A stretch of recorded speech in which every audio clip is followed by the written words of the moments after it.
সম্মানিত ভাইরা আমার, কি দিয়ে তোমাকে বুঝাবো? আল্লাহ পাক তার বান্দাদেরকে কত ভালোবাসে, কত প্রকার তোমাকে চান্স দেয় বুঝে। আপনার একটাবার চিন্তা করেন, আমি আপনাদেরকে বুঝাই দেই। মুসলমান ভাইরা রে, একটাবার আল্লাহর দয়ার কথা আপনি চিন্তা করেন। এই মসজিদে যত ভাই বসে আছেন, প্রতিটা ভাইকে আল্লাহ পাক রব্বুল আলামিন দৈনন্দিন 16 কেজি অক্সিজেন দান করেন। কয় কেজি? একটা মানুষের বেঁচে থাকার জন্য 16 কেজি অক্সিজেনের প্রয়োজন হয়। এই দুনিয়ার জন্য যদি কোনো অক্সিজেন আপনি ক্রয় করতে যান, 1 কেজি অক্সিজেনের দাম হলো 250 টাকা। কয় টাকা? তাহলে 16 কেজি অক্সিজেনের দাম হলো সর্বসাকুল্যে 4000। কয় হাজার বাবা? 4000 টাকা। আল্লাহ রাব্বুল আলামিন তোমাকে আমাকে বাঁচার জন্য প্রতিদিন 4000 টাকার অক্সিজেন দিচ্ছেন। একটা বার কি তুমি চিন্তা করেছো? শক্তিপুরের মুসলমান, খাও দাও ফুর্তি বড়, দুনিয়াটা মস্ত বড়, এই চিন্তায় আমরা আছি। আল্লাহ কয়, বান্দা তোরে বাঁচার জন্য আমি আল্লাহ আসমান থেকে প্রতিদিন তোমাকে 16 কেজি অক্সিজেন আমি দান করি। তোমাকে 16 কেজি অক্সিজেনের মূল্য হলো 4000 টাকা। কোনোদিন তোমার বাড়িতে আমি বিল পাঠাই দেই নাই। আল্লাহ কি অক্সিজেনের কোনোদিন বিল দিছে? আমার ভাইরা চিন্তা করেন, আল্লাহর গবেষণা নিয়ে চিন্তা করেন। আল্লাহ বলে, বান্দারে শোনো, এই যে তোমাদের মাথার উপর সূর্যটা চলছে, এই সূর্যের পৃষ্ঠদেশ থেকে তোমাদেরকে আমি আলো দেই, তাপ দেই। তোমরা কি জানো? দেখেন কত বড় তথ্য এখানে দেওয়া হয়েছে। গোটা পৃথিবীতে সমস্ত মানুষদেরকে আল্লাহ পাক রব্বুল আলামিন প্রতিদিন সূর্যের আলো এবং তাপ দেয় সর্বসাকুল্যে 173 টন। কত? 173 টন সূর্যের তাপ আল্লাহ পাক মানুষদেরকে দান করেন। এখন মূল বিষয়টা হলো, আর অন্য অন্য গ্রহ নক্ষত্র এদেরকে দেয় 30 লক্ষ টন। আসল কথা হলো, আল্লাহ পাক বলে, বান্দা এই যে সূর্য থেকে আমি তাপ দেই, আলো দেই, বান্দা তোমরা জানো না এর মূল্য কত? প্রতিটা সেকেন্ডের খরচ হয় সর্বসাকুল্যে 30,000 কোটি ফরেন। চিন্তা করেন ভাইজান, এই দুনিয়ার নিয়ম হলো, এই যে লাইট চলে, ফ্যান চলে, মাস শেষ হওয়ার সঙ্গে সঙ্গে একটা করে বিল ধরাই দেয়। আল্লাহ পাক বলে, বান্দা আমি তোমাকে কত দয়া করে মায়া করে আমার সূর্যের আলো দিয়ে তোমাকে আমি তাপ দেই, আমি আলো দেই। একটা বার তো বান্দা তুমি চিন্তা করলেন আমি এগুলো তোমার কেন দেই? চিন্তা কি করছেন? আল্লাহ পাক এই জন্য বলে, ওয়া ইন তাউদ্দু নি'মাতাল্লাহ লা তুহসুহা। বান্দা একটা কলম নাও, সারা পৃথিবীতে যত কলম আছে কলমগুলো সামনে হাজির করো। এই পৃথিবীতে যত কিতাব আছে, যত কলম আছে, সব কলমগুলোকে হাজির করো, সব খাতাগুলোকে তুমি হাজির করো। পৃথিবীর সমস্ত লেখককে নিয়ে আসো। এই লেখকগুলো এক এক করে কলমগুলো নিয়ে লেখা শুরু করবে। আল্লাহ কতগুলো নিয়ামত তোমাকে আমাকে দিয়েছে। বান্দা ওই কলমের কালি সব ফুরিয়ে যাবে। পৃথিবীতে যত খাতা আছে সব খাতাগুলো ফুরিয়ে যাবে। লেখকেরা ক্লান্ত হয়ে যাবে, শ্রান্ত হয়ে যাবে, কলম শেষ হয়ে যাবে, খাতাগুলো শেষ হয়ে যাবে। আমার নিয়ামতগুলো গনতে গনতে গনতে গনতে সব শেষ হয়ে যাবে। কিন্তু বান্দা আমি আল্লাহ তোমারে কত নিয়ামত দিয়েছি, এই নিয়ামতগুলো তুমি বান্দা গুনে গুনে লিখে লিখে শেষ করতে পারবে না। শক্তিপুরের মুসলমান, তোমাকে আমি কি দিয়ে বুঝাবো? আল্লাহ বলে, বান্দারে এত দয়া করে এত মায়া করে তোরে আমি সৃষ্টি করেছি জাহান্নামে পোড়ানোর জন্য না।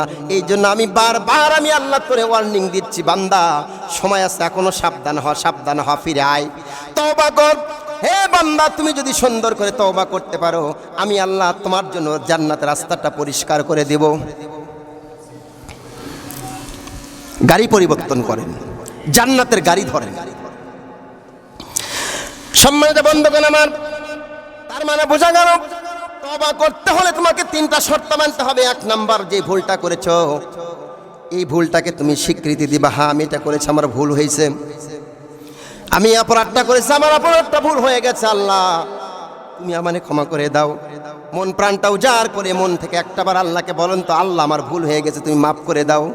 বলছেন? বলেন বলেন বলেন বলেন, আল্লাহ বলেন, আল্লাহ আল্লাহ আমার ভুল হয়ে গেছে, আল্লাহ তুমি আমাকে ক্ষমা করে দাও। এই স্বীকৃতিটা দিবেন। দেওয়ার পরে 2 নাম্বার চিন্তা নেবেন, নিয়ত করবেন আল্লাহ এই ভুলটা আমি আর দ্বিতীয়বার করব না। 3 নাম্বার যেটা করবেন সেটা হলো, ও মুসলমান, এটাই হচ্ছে সবচেয়ে ভালো দিক, কার সাথে থেকে কার সাথে চলে কার সাথে সঙ্গ দিয়ে ভুলে রাস্তা আসো, ওই সঙ্গ রাস্তাটাকে পরিত্যাগ করে দে, বাদ দিয়ে দাও। যদি সঙ্গের রাস্তা যদি পরিত্যাগ না করতে পারো বান্দা, তোমাকে আল্লাহ পাক আলো রাস্তা দেখায় দিবে। আপনি যাবেন ঢাকাতে, আপনার সন্তানকে বলছে যা বাবা গোবিন্দগঞ্জ থেকে একটা টিকিট করে নিয়ে আয়। আপনার সন্তান ঢাকাতে যাওয়ার জন্য গোবিন্দগঞ্জ থেকে একটা টিকিট করে আনছে হানিফ গাড়ি। কোন গাড়ি? যাবেন কোথায়? ঢাকায় যাবেন। আপনার সন্তান আপনাকে ঢাকা যাওয়ার জন্য একটা হানিফ গাড়ির টিকিট নিয়ে এসছে। আপনি এবার রাত 10টায় টিকিট করেছে, রাত 10টায় গাড়ি। বাড়ি থেকে আপনি খাওয়া দাওয়া করে গোবিন্দগঞ্জ চলে গেছেন, ঢাকায় যাবেন, হানিফ গাড়িতে উঠছেন। কোথায়? হানিফ গাড়ি। হানিফ গাড়িতে চড়ছেন, কিন্তু সিটে বসার পরে আপনি জিকির শুরু করছেন, লা ইলাহা ইল্লাল্লাহ জিকির করতেছেন, আর চিন্তা করতেছেন যাচ্ছি ঢাকায়। কিন্তু ভাইজান, আপনি হানিফ গাড়িতে ঠিকই উঠছেন, টিকিটও কাটছেন হানিফ গাড়ির, কিন্তু আপনি ঢাকার গাড়িতে না চড়ে আপনি চড়ছেন রংপুরের গাড়িতে। আচ্ছা বলেন তো, আপনার পাশের সিটে একজন বলছে ভাইজান কই যাবেন? বলে ভাইরা আমি ঢাকায় যাব। ঢাকায় যাবেন, তাহলে রংপুরের রাস্তায় কেন? কয় ইন্নাল্লাহা মাস সাবিরিন। বেশি কথা কইেন না, ধৈর্য ধারণ করেন, ধৈর্য ধারণ করলে আল্লাহ সাথে থাকে। আচ্ছা বলেন তো, এই জায়গায় ধৈর্য ধারণ করে রংপুরের গাড়িতে উঠে কি ঢাকায় যাওয়া সম্ভব? যেমনি করে টিকিট কাটছেন ভুল রাস্তায় যদি আপনি পথ বাড়ান, আপনি ভুল গাড়িতে যদি চলেন, রংপুরের গাড়িতে চলে যদি জিকির করেন, আর যদি ইন্নাল্লাহা মাস সাবিরিন ওয়াজ করেন, কিয়ামত হবে। ঢাকায় যাওয়াকে সম্ভব? কথা কয় না। ঢাকায় যেমনি করে যাওয়া সম্ভব নয়।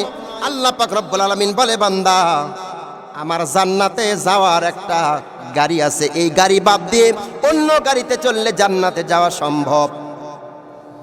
সেই গাড়িটার নাম হলো কোরআনুল কারীম। সেই গাড়ির নাম কি বলেন তো? কোরআনুল কারীম। আপনি আমার প্রশ্ন করেন হুজুর একটা প্রমাণ দেন, কোরআন নামক গাড়ি চললে আমি যে জান্নাতে যেতে পারবো, একটু প্রমাণ দেন। যখন আপনি আমার এই প্রশ্ন করবেন, তখন আমি আপনার একটা টিকিট ধরে দেব, একটা প্রমাণ দিব, আমি আপনার একটা সলিউশন দিব। আল্লাহ নবীর হাদিস থেকে একটা হাদিস শোনাই দেব। আল্লাহ পাক বিশ্ব নবীর মাধ্যমে বললেন, মান কারা আল কোরআনা, যে ব্যক্তি কোরআন শরীফ পড়বে, যে ব্যক্তি কোরআনটা বুকে ধারণ করবে, ফাস্তাজহারাহু ফাহাল্লালা হালালাহু ওয়া হাররামা হারামাহু আদখালাহুল্লাহুল জান্নাহ। যেই মানুষগুলো কোরআনকে পড়বে, যে কোরআন মানুষগুলো হাতে নেবে, বুকে নেবে, জীবনে লালন করবে, ওই কোরআনের মধ্যে হালালকে হালাল জানবে, কোরআনের মধ্যে হারামকে হারাম জানবে, কোরআনটা ধারণ করে হালালগুলোকে হালাল হিসাবে জানবে, হারামগুলোকে হারাম হিসাবে জানবে। আহা কি চমৎকার কথা!